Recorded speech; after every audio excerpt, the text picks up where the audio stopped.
Welcome to the High Ground Podcast in under 10 minutes. I'm Stevie W. Callum. And today we're going to be looking at Robocop 2014 versus the original 1987 Robocop. Opinions? The best, obviously. Yeah, 2014 one is the best. No, John Kinnaman, not. Gary Oldman, Michael Keaton. It really isn't. How can you say that? I don't. Alright, I will give you this. The casting's pretty good in it. Apart from, again, I have an issue with Samuel L. Jackson in this film because they've literally just plugged his name to get it. I mean, if you admit it, he's hardly in it. He's hardly in it. I mean, using Gary Oldman was okay, like, because he's in the whole film. But do you know as well? It's the only film where I have an issue with Michael Keaton. He just does not seem like.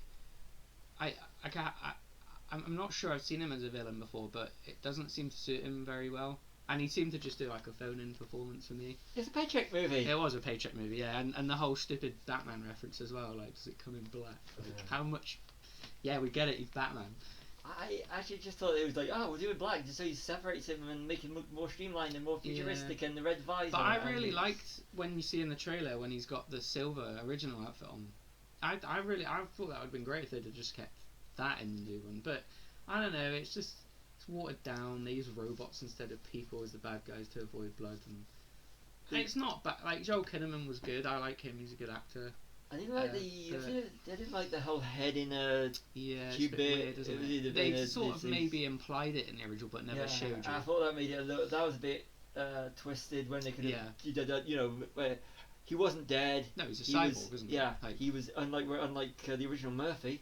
He was, and I thought that was very.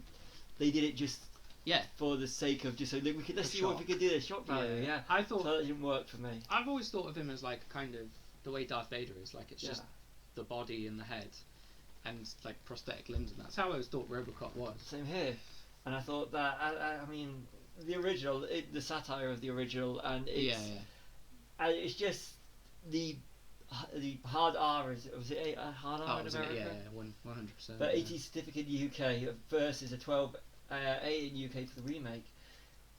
I mean, the director, a guy called Jose Padilla, he did a film called The Elite Squad, and it's like I think he's Brazilian or South American at least, and it's a fantastic like film. It's about these like they're like a SWAT team in Brazil, and Rio de Janeiro. Yeah, he is Brazilian, and they get trapped in a building with loads of drug. It's kind of like Dread a bit, but it's very gory. And like when I heard he was doing it, I thought, yes, they're keeping the gore because this guy's.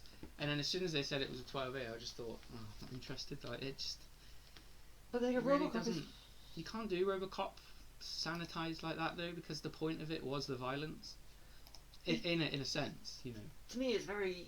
How do you market? I mean, the original RoboCop was aimed at an adult audience. See, that's but the kids picked up on it. Yeah. I mean, I had loads of RoboCop comics, toys. There was an animated series, and we've discussed this many times. Like, how the hell did they it? It was that time in the 80s, wasn't it, where you could market mature properties for kids. Like they did it with all the slasher films as well, didn't they? You get action figures of Jason and lunchboxes with Freddy Krueger on. I mean, like they're 18 films. The kids can't even watch the stuff they're buying products for.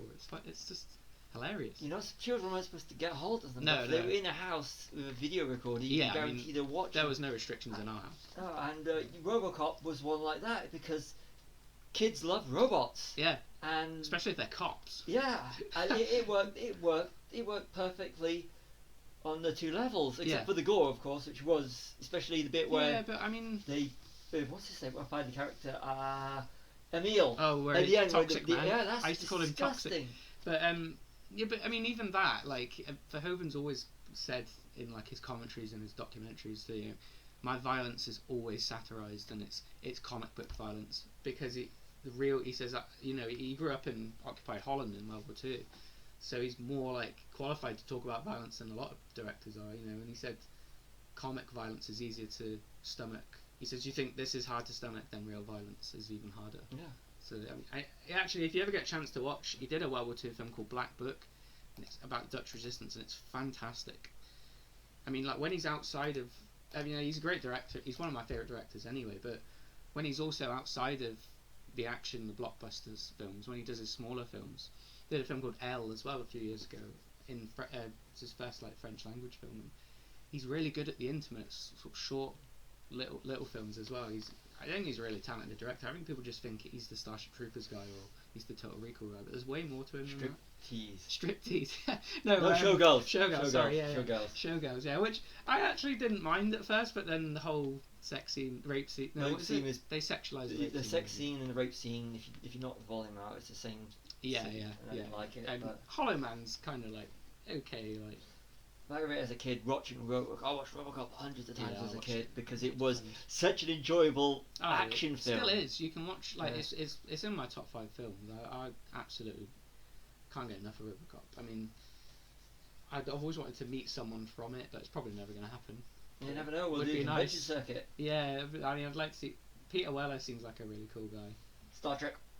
Yeah, Star Trek. Yeah, there's so many Star Trek and... what's his name? Miguel Ferrer. Miguel Ferrer, yeah, he's in Star Trek. Ray Wise has been in Star Trek. Robert Dockery has. I'm sure Paul McCrane has as well. You know what?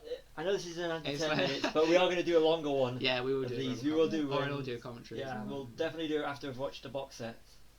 See, I think that's also something to bear in mind as well. Something also that happens a lot to Paul Verhoeven. The sequels to his original films end up being absolute shite. It's because the people don't get it. It's the people who are making it just see oh, it's an action film. We can do action films. It's a horror film. It's a violent. Yeah, that's all we have to do to have it. Robocop 2. The only thing that saves Robocop 2 from being worse than Robocop 3 is that Peter Weller's still in it. Yeah. And Nancy Allen. Even though it's directed by Evan Kirshner. Yeah, which is weird. Other than that, though, I think it feels too much like a TV episode. An episode, if there was a Robocop series. Exactly. If you can actually track down the original Frank Miller story, they did it as a comic book, and it's fantastic. Like, I mean, Robocop 3 as well. Fred Dekker directed it. Night of the Creeps, absolutely amazing horror film from the 80s. But then again, that was put on hold because Orion went bust. Yeah, so that's obviously not. And that's not. Peter Weller. Yeah, that was just. It was his suit, though. It was his suit, yeah. Although. Ironic trivia, the guy that plays Robocop in Robocop 3, John Burke, he's the police captain in Black Klansman, which I didn't know until recently. I'm gonna have to. That's a brilliant film. But I mean, Robocop's a weird series. Like, they've made one good one and they've tried to make others. Yeah, it's same with Starship Troopers. I think that's a fantastic film, and all the sequels are absolute rubbish. Starship Troopers is definitely a talk for another time because when I went to the cinema house when I was at university, I was one of the few people that was actually laughing at it. Yeah, that's the point though. I think, you get me? We get you, sir! Yeah, I mean, Verhoeven has said as well about...